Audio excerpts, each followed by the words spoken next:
Well, shit, guys, she died last night. So, alright, well, I don't know. Have to look into that. Probably egg bound or something. Time to get her out. It's a thing of keeping animals. Things happen.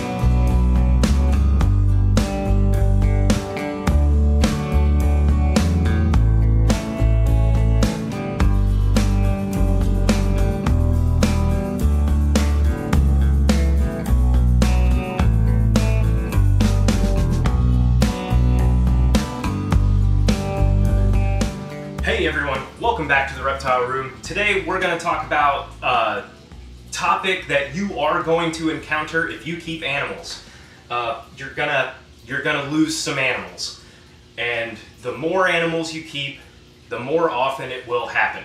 So Valentine's morning, just after the lights kicked on, about 8 in the morning, I came down and found our really pretty female basilisk, Rosemary, dead on the bottom of the enclosure. Well, that sucked. So, you know, made sure the other animals are doing good. You know, both these basilisks are still doing good. She's out running around like a nut. Hi, lady. So this other female, hopefully we can get some eggs and I can grow our colony a little bit. But the other two guys look really good. So I wanted to know why she died, you know, just like anybody else.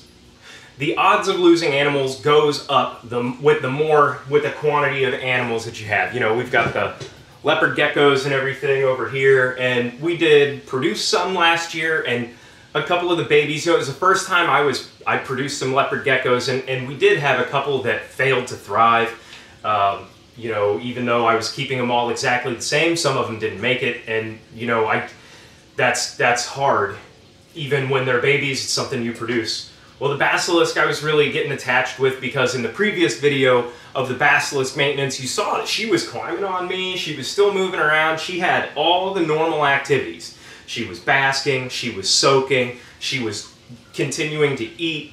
You know, I very rarely catch these animals in the act of pooping, so I don't know if she was pooping. So, you know, what do? How do you confirm how your animal passed away when it comes to a reptile? You know, you could go get a necropsy done, but on a $35 animal, paying a couple $100 for someone, you know, it's just not normal. So I really enjoy learning stuff, and unfortunately this is a tough learning experience. And I reached out to a couple other basilisk keepers that I follow a lot, and I asked them a ton of questions, and they're super helpful. And I have a couple of things I'm going to try different in this enclosure, and I also plan to build a new enclosure for them, and that is going to have a couple of different options as well. So you guys know that we were attempting to breed them, and she was gravid. She was starting to grow, and she had been for 3 weeks, and typically, from what I was reading, you know, I've never produced them before. I've never had them really lay. I didn't see any breeding behavior.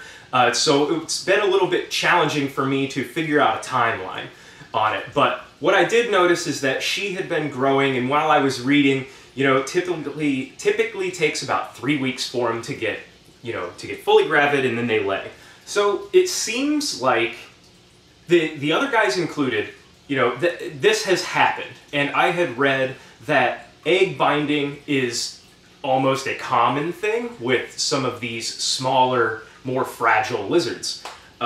So, you know, without doing any, without opening her up, I have no idea whether it was a parasite. You know, did something else bad happen? You know, was she attacked?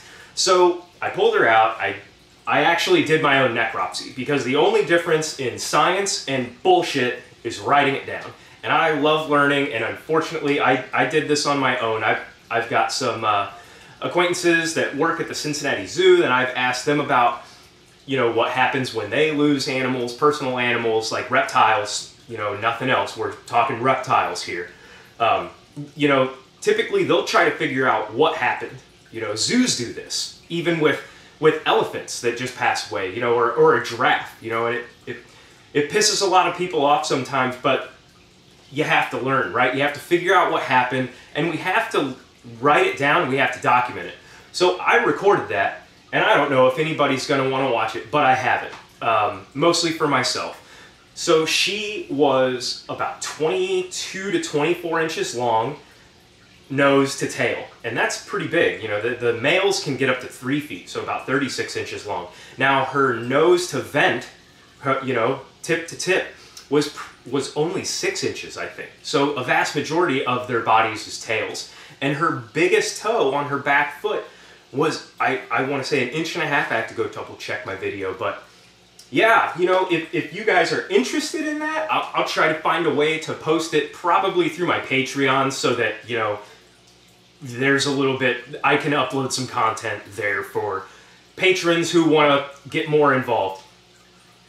So that was the unfortunate thing. I did it myself, and I opened her up, and it was a challenge. But you know, sometimes you gotta do stuff you don't exactly like to do. Opened her up, found that she had 12 eggs in both ovary sac areas. So it was a pretty interesting. I mean, it's amazing how tightly packed these internal organs are inside there. You know, her lungs look good, her muscles look good, all her bones were good, but it just seemed like the eggs were fully developed and ready to go, and she just never started digging. She never started showing any signs that the other female did about trying to lay. So, you know, I pulled the eggs out, and I looked, and it looked like maybe they got twisted around the intestine, and that blocked it off, basically causing an impaction. And although it wasn't an impaction, because impaction is when they eat something and it gets lodged in there, right? And they can't get it out. So I don't know how you could actually prevent this. It seems like it could be common. I don't really know. It's not necessarily common for me. We had her for about a year. She came to us about that size, and she didn't necessarily grow much longer or anything, but she did seem to fill out. So I'm wondering if maybe she was about 2 or 3 years old. It wasn't an old age thing. She was definitely super healthy. It was just the eggs, she couldn't pass them, and that just caused everything to kind of back up, and she failed. You know, she failed to thrive. It's really upsetting because there were 12 eggs in there too. You know, we could have had 12 eggs, you know, so we lost the babies, we lost the mom, you know, it's just sucks overall, you know, but you're gonna have that. Throughout my years of keeping animals, I've lost dogs, I've seen horses, and we've raised horses, we've lost horses, and, you know, dogs, cats, just freaking everything, you know, whatever you're gonna keep, there is an end of life, right? There's always an end of life, and it's really difficult to find, you know, vets for some of these reptiles that'll work with you, especially when the lizard's like 30 bucks, you know, from the store. Not a lot of people are going to take it to the vet if they even notice anything. And I didn't notice anything because all of her behaviors looked totally fine, totally normal. She really did. Obviously something did happen and did change, and it was a slow thing, and I did not catch it, right? So it is I kind of failed her, although I don't know what I could have done. I know with snakes you can use a probe and get the, you know, work it really slow and get the egg out. I don't think you're doing that with these at all. So I don't know how to prevent that. But that's what happened, okay? You know, that's what happened. And I want to be honest with everybody here on this channel, not trying to hide anything from anybody. Animals fail. You saw me try to bring that little ball python back at the end of last year, you know, failed. We had another animal that got a little bit sick and then just boom, failed. You know, it happens, and it can happen fast. Reptiles will look totally normal for days, weeks, while stuff is failing inside them. You will not notice that. They're very cryptic. They want to hide that. They aren't trying to advertise to the world that something is going wrong. But then towards the towards the last couple days, it is a boom, boom, boom, and then it's done. If you don't catch it early, you're not gonna have, you're probably gonna have a very, very challenging time saving that animal's life. So the other basilisks, I'll move you back over here. So the basilisks are, you see the other female up here. She's still doing good. She hates my guts just like normal. She's, you know, watch.